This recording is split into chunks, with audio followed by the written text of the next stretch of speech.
Olá você, meu amigo, minha amiga do programa Prosa e Graça. Que bom que você está do outro lado, nos vendo, nos ouvindo e ao mesmo tempo também compartilhando com outras pessoas. Semana passada nós tivemos fazendo um programa e de fato, pastor, esse programa eu falei lá no início que ele seria um sucesso. Você lembra? Milhares e milhões de pessoas. Tudo bem, não foi tão positivo, mas foi. Agradecer ao Fabiano que ajudou a compartilhar bastante sobre o Pindamonhangaba. Pastor, beleza? Um abraço, senhor, tudo bem? Tudo bem. Então, tem sido muito bom trazer essa palavra aqui para vocês nesse bate-papo, né, que é sempre muito agradável. E a gente quer que você faça isso mesmo, nos ajude aí a compartilhar o programa. É muito importante, se você estiver vendo, por exemplo, esse vídeo pelo WhatsApp, você pode clicar aí no link do YouTube, você vai clicar, aí você vai ser direcionado lá para o nosso canal. Aí lá no nosso canal você vai se inscrever e vai ligar o alerta e comentar também, que é muito importante para a gente sempre saber o que pode melhorar. Por exemplo, nos comentários você pode deixar sugestão de temas para a gente poder abordar aqui nessa conversa nossa. Então, um abraço aí para todos os irmãos da igreja de Lajinha, o presbiteriano de Lajinha, tanto a sede, as congregações, a aldeia, Prata, os nossos irmãos aí do bairro Honorato. Então, a todos os queridos, fica aqui o meu abraço. E eu queria também agradecer aos meus amigos, tem muitos amigos, familiares, que estão sempre aí acompanhando o nosso programa também. Muito bem, pastor. Eu também gostaria de oferecer aí um alô todo especial, um abraço aos meus amigos e aos irmãos aí da congregação, da igreja sede, as irmãs da SAF, PH, as nossas sociedades internas que estão trabalhando sempre num período difícil, mas fazendo seus trabalhos com os irmãos, e gostaríamos de agradecer a todos. Então, no último encontro nós falamos sobre sabedoria, e hoje eu gostaria de usar aqui um tema para o senhor nos ajudar sobre a questão do projeto de vida. E é um tema assim aqui, é muito falado, mas à luz da palavra de Deus eu gostaria de ler um versículo aqui para que o senhor pudesse nos ajudar em Tiago capítulo 4, versículo 13 e 14, e também o versículo 15, que diz assim: Atendei agora, vós que dizeis, hoje ou amanhã iremos para a cidade tal, e lá passaremos um ano, e negociaremos e teremos lucros. Vós não sabeis o que sucederá amanhã, que é a vossa vida. Sois apenas uma neblina que aparece por instante e logo se dissipa. Em vez disso, devias dizer, se o Senhor quiser, não só viveremos, como também faremos isso ou aquilo. Então, pastor, nós falamos muito sobre questão de organizar, de fazer projetos, mas parece assim que não é a vontade de Deus que nós fazemos isso. Parece que o versículo está dizendo que não tem necessidade de fazer esses projetos, mas aí também Jesus disse que antes de nós fazermos um edifício, deveríamos sentar, olhar, observar e projetar. O que o senhor traria para nós, para a interpretação correta, para os irmãos, para todos nós, para que possamos aprender diante da palavra de Deus, para nós caminharmos segundo o que está escrito nela? Entendi.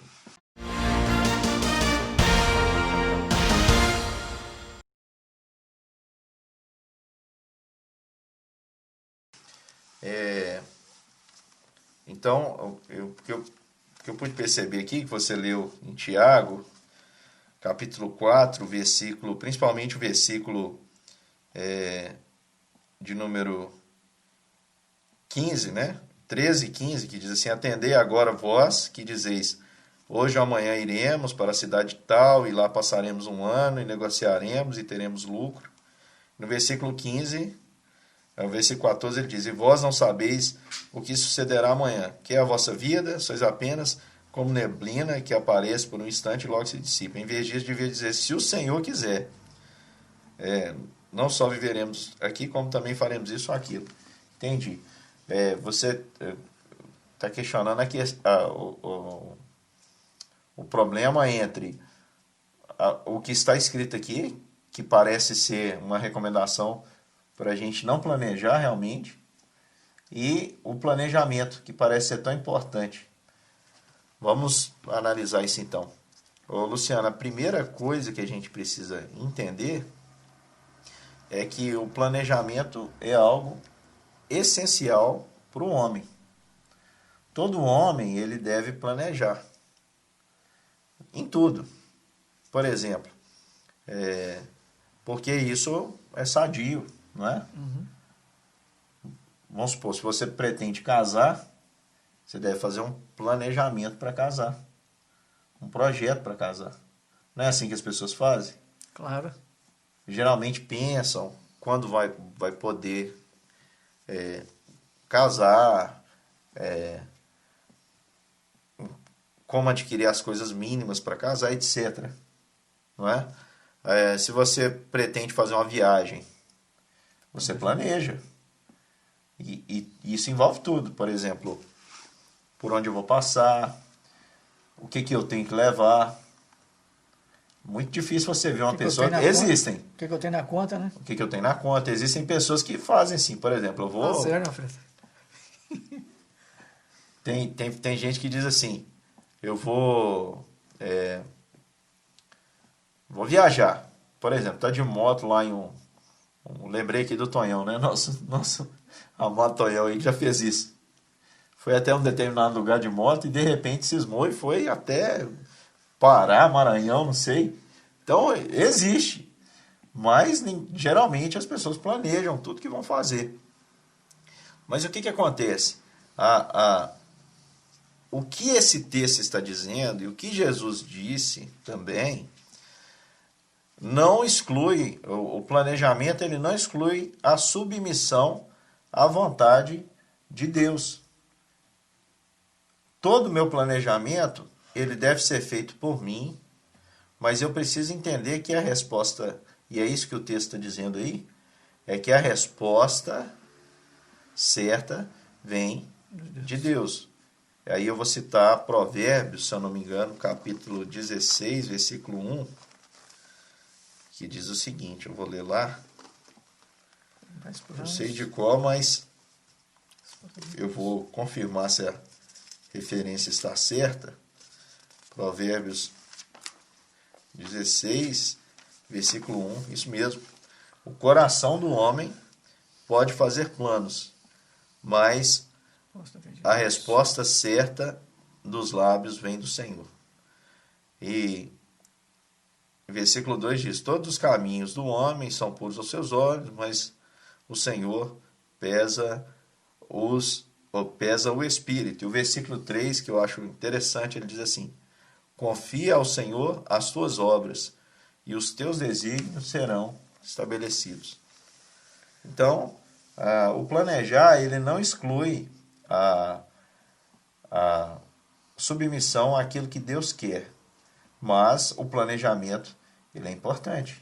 E até quando esse planejamento passa a ser algo assim, desgastante, passa a ser algo assim, cansativo, tanto para a pessoa, como também para outras pessoas. Por exemplo, eu tenho um amigo que o apelido dele passou, todo mundo chama ele de Projeto Eterno. Tudo dele é projeto. Aí nós colocamos o apelido dele, esse camarada é Projeto Eterno. Tudo era projeto. Projetava isso na igreja, projetava isso no louvor, projetava isso. Mas nunca saía de um papel. Sabe? Então a gente vê muito isso. Pessoas que falam de projeto, fica o tempo todo diante de você, durante um dia, uma hora, todo momento que você encontra, demora 20 anos, é projeto. E o projeto? Não, eu estou realizando o projeto. Mas o projeto nunca sai do papel. Passa a ser também, às vezes, até meio que cansativo. Pois é. Deve ser sadio, né? Então, já que você falou sobre aquele texto lá de Jesus, em que Jesus fala sobre duas questões, ele fala que um homem, antes de construir uma torre, ele tem que calcular para ver se tem os recursos suficientes para que a construção não fique pela metade e ele seja um motivo de zombaria. Uhum.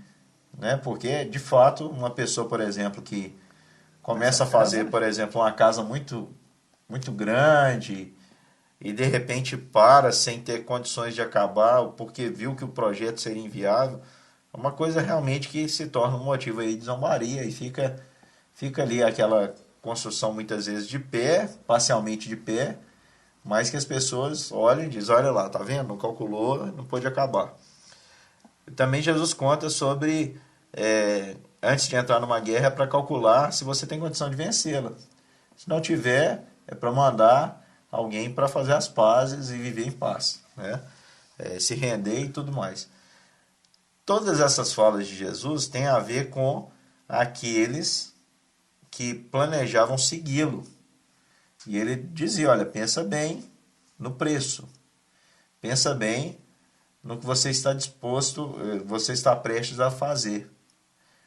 Agora, é interessante que você me fez uma colocação aqui sobre o projeto eterno.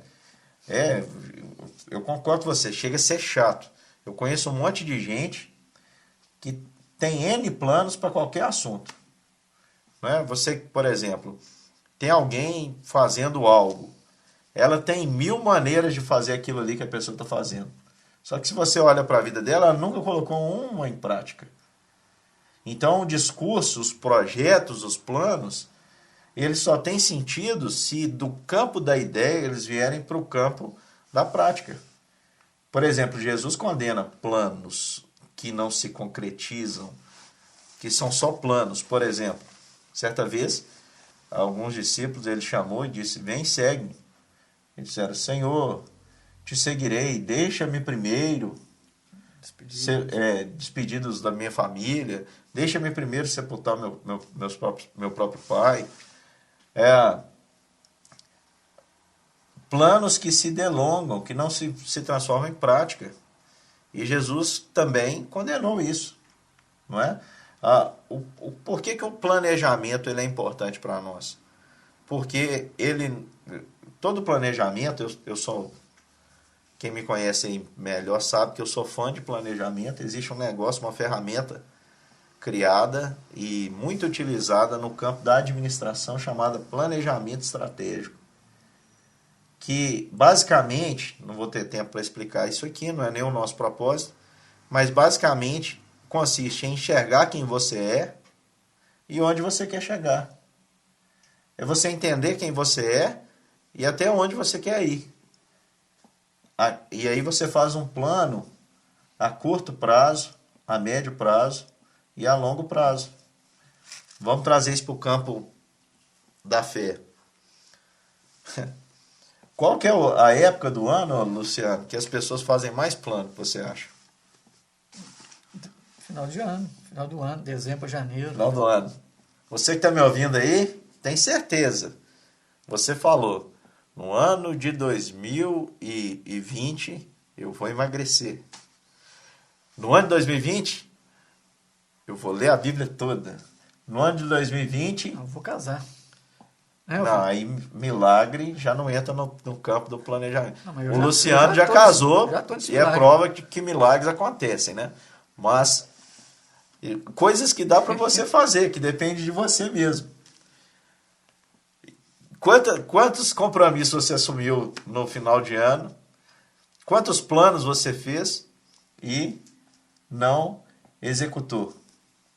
Então você precisa, por exemplo, dentro de um planejamento para a sua vida, primeiro, colocar tudo diante de Deus. Planejar, mas colocar tudo diante de Deus.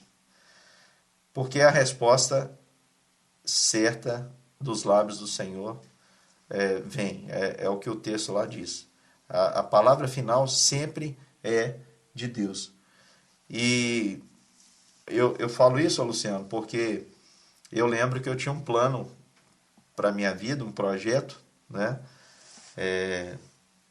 Eu queria ser militar. E Deus mudou totalmente esse plano, né? Deus... Graças a Deus, né? Bom, eu espero que esteja valendo a pena. Melhor pastor que militar. Melhor pastor que militar? Melhor. Bom, olha aí. O Luciano, não que ele esteja falando aqui dos militares, tá, gente? Eu quero acreditar que ele está falando que eu fui um ganho pro pastorado, né? Mas presta atenção no que eu quero dizer. é que eu tinha um plano e Deus, ainda quando eu era jovem, mudou os planos. E mudou. E o que eu queria passar para os irmãos é que você não deve fazer planos que você não consiga cumprir. Por exemplo, final de ano, alguém está acima do peso 30 quilos. Aí a pessoa diz assim, no ano que vem eu vou perder 40. Poxa, faz um projeto que dê para você fazer. Por exemplo, eu vou emagrecer, não importa a quantidade, você já começou. E quando a gente se coloca no caminho certo, é muito mais importante a constância do que a velocidade, e as coisas vão acontecendo. Outra coisa, por exemplo, quando você faz algum propósito no sentido de crescer no conhecimento de Deus, a maioria das pessoas que eu vejo, elas são meio kamikazes, assim, né? Ou tudo ou nada. Então, quando fazem um planejamento, querem abraçar o mundo. Lê a Bíblia. Eu preciso melhorar a leitura da Bíblia. Aí a pessoa já faz o propósito de ler um livro da Bíblia por dia. Aí, enquanto ela está lendo lá Filemon, enquanto ela está lendo as epístolas de Judas, Timóteo, que é pequenininho, ótimo. Aí, quando ela chega em Gênesis, no Salmo 119, Levítico, nossa, aí já começa a falhar. E quando nós falhamos no que nós planejamos, quando nós deixamos de ter disciplina, nós ficamos frustrados e isso atrapalha muitas vezes as nossas realizações. Né? E só cortando um pouquinho aqui, pastor. Por exemplo, o senhor tinha um sonho de ser militar. E aí então, Deus trouxe um outro plano, um outro projeto para o senhor, um outro sonho. Beleza. Mas mesmo assim o senhor entendeu e compreendeu. E tem pessoas que ele faz o projeto de vida, não está condizendo com aquilo que ele projetou, mas ele continua. Parece que ele está dando soco e pão de faca. Ele não entende, não compreende, ele está lutando contra aquilo que Deus planejou para ele, sabe? Você conhece pessoas assim? Eu conheço pessoas que oram a vida toda, por exemplo. Eu quero, nos dias atuais, por exemplo, não, teologia da proximidade, virar de ano. Não, eu vou dar tudo que eu tenho no início do ano, minha primeira oferta, meu dinheiro, que esse ano vai ser um ano que eu vou produzir demais, vai ser um ano de muita abundância. E assim ele vai. Aí daqui fevereiro já tem menino doente. Em março já está todo complicado. A questão da vida. O menino fica doente, não sabe que dia vai ficar doente, não sabe que dia vai chegar o câncer na sua casa. A gente não sabe esses dias mal. Né? E aí o que acontece? O indivíduo fica frustrado. Aí. Na questão, por exemplo, eu falando essa questão assim, material, mas acontece muito. O meu carro, por exemplo, não, eu quero um carro. Eu quero um carro no ano de 2021, tem que ser o carro. Você dá o nome, escreve ele lá e o pastor vai orar. 2021, eu quero um carro, entendeu? X, vou falar o nome dele aqui não, bonitão, e o senhor ora. E aí não consegue. Aí só pode comprar um outrozinho mais simples, mas aí ele não quer. Aí ele vai entrar em dificuldade, vai endividar, vai entrar em problemas. Tem muitas pessoas que tentam viver planos que Deus não aprova. Então vamos aplicar isso aí. Por exemplo, pessoas que tentam impor a vontade dela contrária à vontade de Deus. Sim. Nós temos exemplos assim nas Escrituras? Temos. Jonas. Uhum. Jonas é um exemplo disso. Deus virou para o Jonas, profeta, servo do Senhor, e falou: dispõe-te e vai a Nínive. É como se Nínive fosse aqui. A Bíblia diz que Jonas dispôs o seu coração para ir para Tarsis, que é cá. Ele dispôs o coração para viver um plano diferente do que Deus tinha. E quando ele se dispôs a viver isso, se deu mal, né? As coisas foram acontecendo. Mas o mais interessante disso tudo, Luciano, é ver que a insistência de Jonas em desobedecer a Deus não impediu que Deus fizesse tudo o que ele tinha que fazer através de Jonas. Por exemplo, Deus planejou para Jonas que ele iria pregar em Nínive, não é? Uhum. Jonas se dispôs, Jonas fez um plano B. vou para Tarsis. Foi para o navio. Aí a tormenta que não deixava o navio avançar e as pessoas desesperadas jogaram sorte, caiu sobre Jonas. Jonas estava tão decidido a não cumprir o plano de Deus que ele falou, pode me jogar no mar. Sou eu mesmo. Me mata. Jogou no mar. Aí Deus manda lá o submarino, a baleia. O pessoal fala assim, fica falando que Jonas foi engolido pela baleia. A Bíblia não diz que é uma baleia. Esses cristãos ficam pegando em coisinha. Tá bom, então foi um lambari, tá? Já que não fala que foi baleia, foi um lambari de água salgada. Foi lá. Já não pode, um peixe. O peixe foi lá, comeu Jonas, engoliu Jonas, cuspiu Jonas lá em Nínive, e era uma cidade de 3 dias de percurso. Aí o texto, na nossa versão atualizada, dá a ideia de que Jonas andou só um dia. Em alguns textos, em algumas Bíblias, dá a ideia de que Jonas percorreu os 3 dias em um. Então, tanto faz se Jonas fez o serviço pela metade ou fez correndo, fez mal feito. Tão mal feito que ele falou assim, tá bom, o senhor quer que eu prego? Mas eu vou fazer um trem tão mal feito que o senhor vai acabar com a cidade. Ele mesmo saiu da cidade e ficou esperando a destruição. E aí o negócio aconteceu foi que o povo ficou doido. O povo falou assim, gente, Deus mandou o Aquaman aqui. Presta atenção. Eles devem que viram o Jonas como o Aquaman. Um homem que surge assim do... Os caras não veem no navio, não veem. Nós estamos aqui numa ilha. Apareceu aqui, passou correndo, falando que Deus vai destruir tudo. Vão converter. Vamos arrepender. E até os animais existiram. Portanto, olha, o que prevaleceu no final? O propósito de Deus ou de Jonas? De Deus, óbvio. Aí a gente pode pegar várias histórias das Escrituras. Por exemplo, Sansão. Deus tinha um plano para Sansão. Desde o ventre, olha, esse menino aqui vai matar Filisteu. Sansão cresceu e pôs um plano B. Eu vou casar com os filisteus. Aí casou. E aí, casou com a primeira, deu uma confusão, matou um bocado de filisteus. Depois ele se enamorou por uma prostituta de lá também. E várias confusões, e sempre ele matando mais um bocado de filisteus. Até que ele foi parar no lugar de sofrimento. Assim como Jonas sofreu, assim também Sansão sofreu. Foi parar no fundo de um porão rodando moinho. Aí lá naquele dia ele percebeu que eu vim pelo menos nos meus olhos e derrubou as colunas e o templo caiu. E diz lá que foi mais os que ele matou no último dia do que durante a sua vida toda.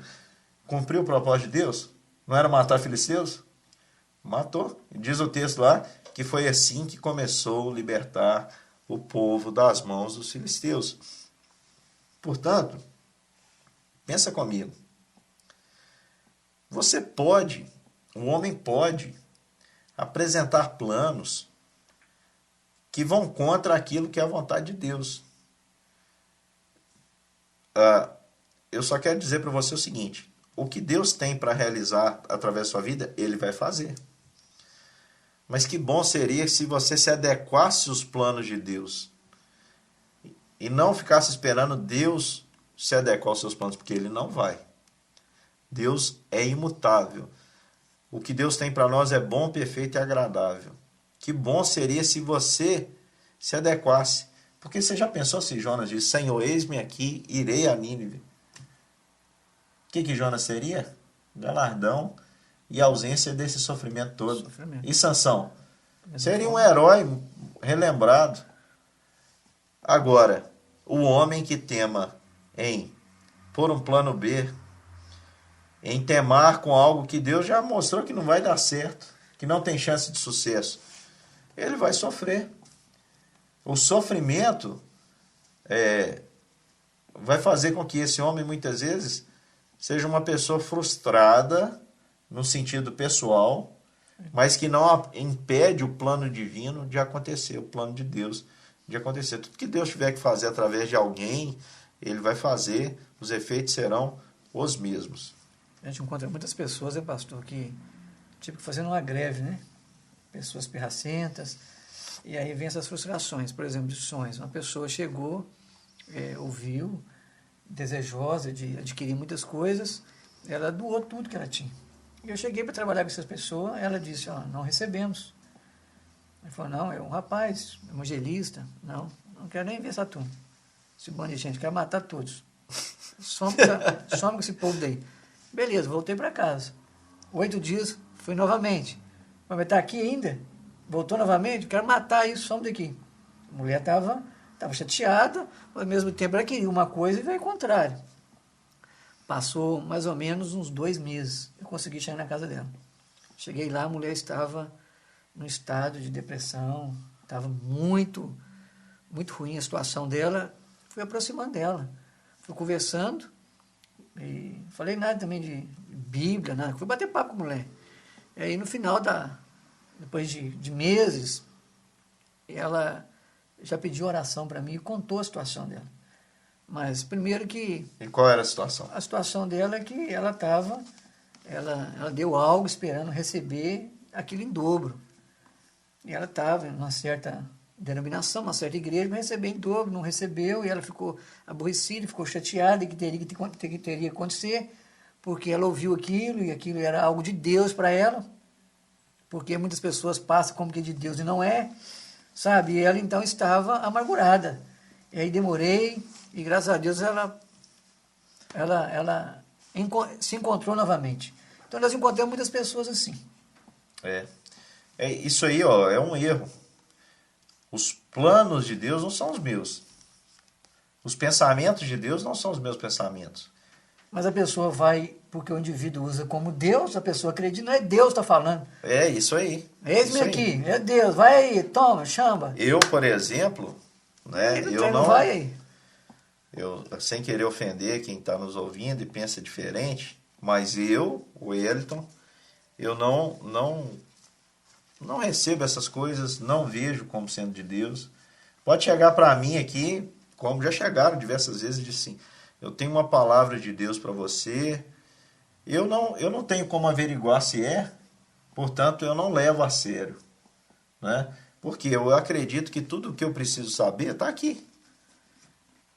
E eu sou chamado a viver por fé, e não por adivinhação, e não por futuro, né? Por adivinhação quanto ao futuro.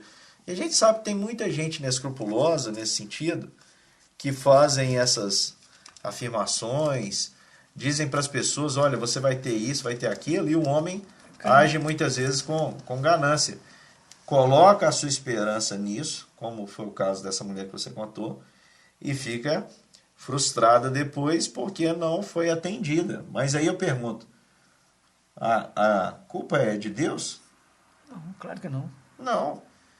Então, queridos, o meu pensamento e o seu pensamento não é o pensamento de Deus. Aí você pergunta assim, então o que eu faço? Você planeje. Ah, mas eu posso errar? Você não pode errar no seu planejamento. Você vai errar. Uhum. Todo mundo erra. E aí o que eu faço? Nossa, pastor, eu planejei estudar, eu queria ser engenheiro, mas eu não estou gostando do curso. Muda. Ah, mas se eu mudar, se algo você não está gostando, você tem 2 opções, ou você vai mudar ou continuar a viver sem gostar. Então, os nossos planos, por serem nossos mesmos, nós podemos mudar o tempo todo. Eu posso ter o plano de mudar de cidade, de mudar de profissão, de mudar o Luciano, por exemplo, pinta o cabelo, muda a cor do cabelo, né? 3 vezes. 3 vezes já mudou. Fica castanho, depois ele fica amarelo e fica vermelho, melhor deixar branco. Só ler um versículo do Senhor para nós aqui. Olha aqui. Está aqui um versículo, pastor, olha aqui. Eu achei interessante. De Jó, 42:3, eu conheço muito. Que diz assim, ó. O versículo 2, perdão. Bem sei que tudo podes, e nenhum dos teus planos pode ser frustrado. Aí que tá. Aí que é que a pessoa vai. A pessoa vai, às vezes, na conversa do indivíduo, entrega o cheque, fala, vou assinar e vai dar tudo certo. Aí vem a frustração. Mas quando é de Deus, que de fato é do Senhor, ele não vai ser frustrado. Isso. Se você, meu querido, que está me ouvindo, se você ouvir qualquer pessoa dizendo para você isso, em nome de Deus, que você tem que entregar alguma coisa, você já descarta de cara. De cara que não é de Deus. Porque o Deus que a gente serve, ele não pede nada disso. Ele diz lá nas Escrituras que tudo lhe pertence. Tudo é dele. Ele não come carne, ele não bebe sangue, ele não usa dinheiro. Então, se você chegar e ver alguém dizendo, fazendo esses tipos de desafio, pode acreditar que isso não vem de Deus de jeito nenhum. O Deus que eu acredito, que as Escrituras narram, é um Deus que te chama, ele diz, vinde, e vocês que têm fome, comprem pão, vocês que têm sede, bebam de graça, vinde, comer e beber, é de graça. É de graça, é pela graça. É isso que a gente está tentando transmitir aqui para vocês nesse programa. Eu acho que a gente conseguiu aí dar uma explicação sobre o que é projeto. Então fica aqui só um resuminho. Deus tem os seus planos e você pode fazer os seus. Os seus tem que estar sempre, você tem que sempre colocar diante do Senhor para que Deus confirme. Ore sempre, né, para Deus, diga, Senhor, eu estou pensando em fazer isso, é da tua vontade, me mostre se é a tua vontade ou não. Sem desespero, né, pastor? Mas não fique esperando também que um anjo vai vir e vai mostrar para você e vai trazer um mapa. Não. É bom o seu projeto? Por exemplo, um jovem querer estudar. É a vontade de Deus. A Bíblia diz que digno é o cordeiro de receber a sabedoria. É da igreja que ele vai receber isso. É Deus que nos capacita, nos dá essa sabedoria para a gente devolver ao cordeiro. Poxa, Deus quer que você estude. Não fica esperando que Deus vai vir, vai mostrar qual a faculdade, onde você vai morar, o que você vai comer, com quem você vai conviver. Não vai fazer isso. Você tem que buscar. Aí você vai colocando diante de Deus. Planeja, busque, viva. Seu plano não está dando certo, mude. Sempre colocando diante de Deus todas as coisas. E pode ter certeza, como diz a Bíblia, vou terminar aqui citando um salmo, vou ler, na verdade. É o salmo que a minha mãe, né, é um dos versículos preferidos dela, muito conhecido. Está aqui no Salmo de número 37, olha o que ele diz. Agrada-te do Senhor, e Ele satisfará os desejos do teu coração. Entrega o teu caminho ao Senhor, confia nele, e o mais Ele fará. Então, eu tenho um desejo. Eu estou buscando agradar a Deus, a Bíblia diz que Ele vai satisfazer os desejos do meu coração. E se eu entregar o meu caminho a Ele, e confiar, Ele vai fazer mais do que eu imagino ou penso. Viva assim e com certeza você vai ser bem sucedido. Muito bem, meus amados. Um abraço a todos. Deus abençoe. Deus abençoe.